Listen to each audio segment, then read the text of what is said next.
যদি কোন রকমে কোন সময় যদি আবার এই দেশে আওয়ামী লীগ প্রতিষ্ঠিত হয়, যদি এরা মারাও যায় সমন্বয়করা, কবর থেকে লাশ উড়ায়া হইলেও ফাঁসি দেবে এদেরকে। মানুষ তো একবার ভুল করছে, মানুষ কি বারে বারে ভুল করবো?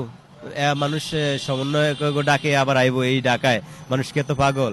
বর্তমান দেশে যে সাম্প্রদায়িক দাঙ্গা, মানে যে উগ্রতা, সিরিয়া ইরাকের যে যুদ্ধ, যে গৃহযুদ্ধ, সব কিছুর জন্য দায়ী এই 24 গণঅভ্যুত্থান।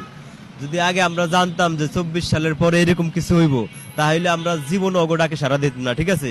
এখন আমরা বুঝছি যে আসলে আমরা কত বড় একটা ভুল করছি। আপনার উন্নয়নের ছোঁয়া লাগছে পুরা ঢাকাতে, বিশেষ করে আপনি মোল্লা কলেজে যান, দেখবেন উন্নয়নের ছোঁয়া লাগছে। আপনার ভার্সিটি ছাত্ররা উঠে উন্নয়নের ছোঁয়া লাগছে। আপনার এরা রীতিমতো ফিজিক্যাল এক্সারসাইজ করে বর্তমানে মারামারি করে খুন খারাপি করে। আগে আপনার ছাত্ররা শিক্ষকদেরকে দেখলে ভয় পাইতো, এখন শিক্ষকরা ছাত্রদেরকে দেখলে ভয়